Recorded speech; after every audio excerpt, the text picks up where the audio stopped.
كانت دال أكن أفن كان أولتي راكرتي جابيدي كل namoonni hedduun immoo simarraa haga tokko hawuu dandeette sagalee kee dhaga'uu warra barbaadu jira. Mee haala itti jirtuu fi waan amma itti jirtu afaanuma kee irraa haga dandeettuun hawaasa keenyaa wanni itti dhaamatu yookaan wanni jettuun nama si beekullee ta'ee nama guyyaa takka si waliin nyaatu yookaan si waliin dhugellee ta'ee nama yookaan agartee nama kee irraan si beekullee ta'ee afaanuma keetiin haga dandeettuun dhaamsa itti dhaamattuu jiraatta haga dandeettuun mee sagalee fuudhitti himi waan rabbiin itti si laaffisuun beekanii. السلام عليكم ورحمة الله وبركاته. تكافى يا جتتي غرغارا كل كربتشي سي كل كربت فياتي كالتي لچو اكنو نو كنتي توالي كجلم اديما توالي كجي تكتك ديبي توالي لمان ديبي ديبي اكن من افنا كزمن قبو كان مرت غرغارا كدفا كانت دال اكن افنا كان دي اولتي راكرتي جابيدي كل termasuk kisi bapak FTM umat negara aja aja karena negara aja boin inshallah boin si jawab inshallah me opsi itu mau jadi kalau kena tuh orang beronjol wallahi karena mana tulfata maknu mati umuniki upulaya ki negara kan orang beronjol doai berbada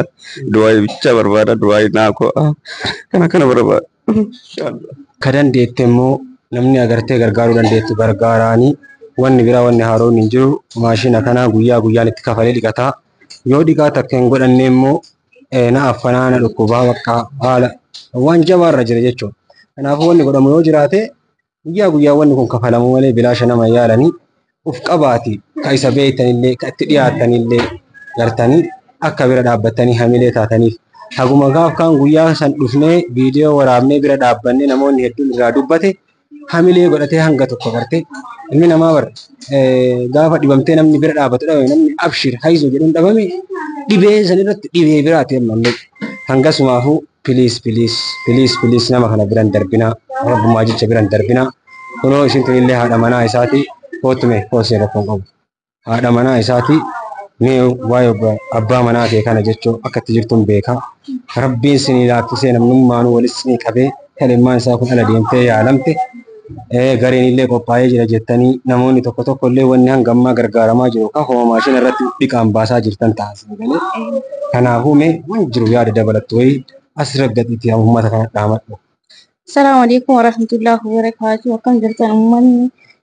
Oromoo hundi keessanuu kiristaanis musliimis warri hanga ammaatitti nu bira dhaabbatanii hayzoo amshiiraa jettanii nu qarqaaraa jirtan wallaahi jazaa keessan jaayinatti firdoos isin haa ta'u hedduu takka isin galateeffadha baay'ee waan jedhee isin galateeffadhuun takka hin qabu abbaa ilmoo kiyyaa akkana bira dhaabbatanii naaf fayyistan abdii isinirraa qaba warri humna hin qabnellee du'aa'iif nu bira du'aa'iin waan guddaadha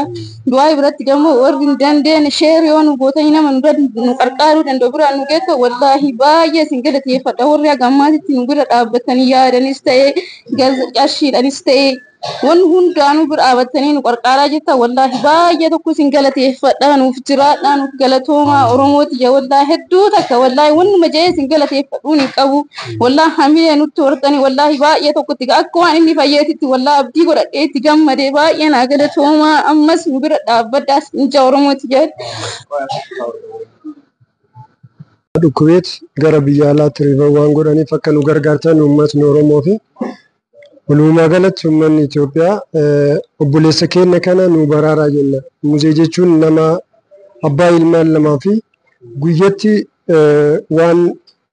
asitti baasu keessaa qarshii gara 6,000 torbaaniin gara 15,000 jechuudha ka baasu. Kana mucaa dalagataa kan ture irraa asitti kufee argamaa nuti illee boru kufuu jirra. Akka kufaatii kana keessaa kaasnee ilmaan isaa kana dhaqqabnu isa yoo dhaqqabne ilmaan isaa dhaqqabnaa nu qarqaaraa isiniin jenna. Wal qarqaaruun aadaa teenya kanaaf nuti dhiisina amaanaa isinitti haa ta'u nu qarqaaraa isiniin jenna. Akkana uummata keenya. Akkuma beekanitti obboleessa keenya kana argitee muuzee kan jedhamu inshallah dhibee faantaa rabbiiti rabbiin nama hundaayyuu qaama ofii irraa jifida malee wanni hanga dandamaa ta'e tokko ni gargaaruu qabna. ارحموا من في الأرض يرحمكم الله ومن في السماء اللي جرى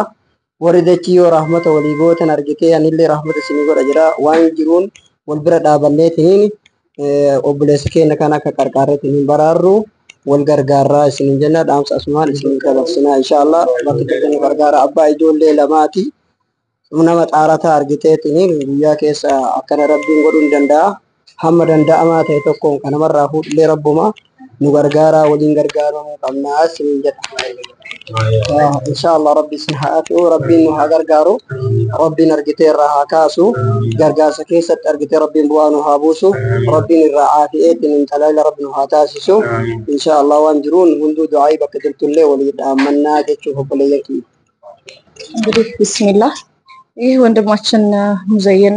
ዛሬ ላይ 2 ኩላሊቶቹ ከጥቅም ውጭ ሆነው እዚህ ሐኪም ቤት ሙሴ ክሊኒክ ውስጥ ይገኛል። ለህክምናው ያው የሚያስፈልገው ወጪ ወደ 5 ሚሊዮን ገደማ ነው።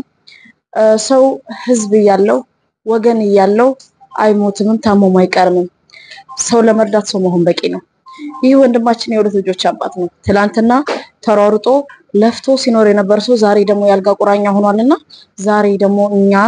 እሱን የመርዳት እሱን የማገዝ እዚህ ያልጋ ላይ አንስተን ወደ ቀድሞ ህይወቱ የመመለስ የኛ የህዝቦቹ የወገኖቹ ኃላፊነት ስለሆነ እንድትረዱን እንማጸናለን። ይሄ ነው ያለኝ ቃል። እናመሰግናለን። ባባኤ ዱበኔ ጀራ ሁንዲ ኬሰኑ irratti hirmaattanii namoonni waadaan nu galtanillee borura eegaltanii akka gara hojii nu galtan adaraa isiniin jenna namoonni biyya keessas ka biyya alaa jirtan hundi keessaniyyuu garee uumattanii deeggarsarra kan hojjetan quba qabna waan ta'eef hundi keessanuu gruupii akkuma uumamtan kanan gruupiin deeggarsa akka nu gootan daftanii immoo gara qabatamaatti gara hojiitti akka nu galtan jira kanuma gabaabumatti. Assalamu alaikum warahmatullahi wabarakatuh. Duraan dursee baga rabbi guyyaa kanaan nu ga'e akkuma beekamu kanaan dura obboleessa keenya Muzayyin Maammee Ushinaa yaaluuf qoree adda addaa dhaabnee hojii eegallee jirra. Ammallee iddooma yaalii inni kalee isaa diyaalisisitti godhaatiin hin jiru sanitti qaaman argamnee dursa rabbii keenya galanne haa ga'u alhamdulillah mucaan keenya dhibee isaa kana diyaalisisii gochuun kun qarqaarsi keessan eegalameetiin hin jira. Warri qarqaarsa nu godhaatiin hin jirtan maqaa rabbiitiin rabbi isinirraa jaalatu waan gochaatiin hin jirtan kana namoonni kun wanillee warra miseensa taatan kun akka nu hirmaatan barbaannaa jechaadha. Guyyaa guyyatti dhibeen kun ittuma siqaatiin hin deematiin jira. Rabbiin oliin yoo rabbi jedhee gaafa hirmaannan keenya bifa ho'aa ta'een cimeetiin itti deeme yaalii guddaa akkaataa itti argatu goosisuuf deematiin jirra. Ammallee hospitaala waliigalaa Musee keessatti argamneetiin yaalii sanii kennisatiin jirra jechaadha. Yaaliin isaa asitti oduun ta'in akkuma jedhame akka dooktaroonni waliigalaniitiin yaalii barbaachisu godhamuufii qabu akkuma kanaan dura ibsaatiin hin turre maallaqni gaafatame maallaqa guddaa ta'uu isaa hin beektanii warri amma calqabdan rabbi isinirraa jaalatu warri immoo nu ittiin nu hirmaatee warri nu eeganii akka nu eegaltan akka nu calqabdan akka nu qaqqabdan akka nu bira dhaabbattan waan rabbi isinirraa kenneerraa waan rabbi isinii kenneerraa nu gargaaraa nu cinaa dhaabbadhaa obboleessa keenya nu fayyisaa isinii jechuu barbaanna. Amaanama isinii gaafataa isinii warri alallee ulfina guddaa qabdan dubartoonni teenya maqaa dha'uullee hin dandeenya warri dhiirallee warri calqabdanii eegaltan wanna nu gammachiisu godhaa isinii gata rabbi isinirraa jaalatu rabbi jazaa kana isinii haa kafalu.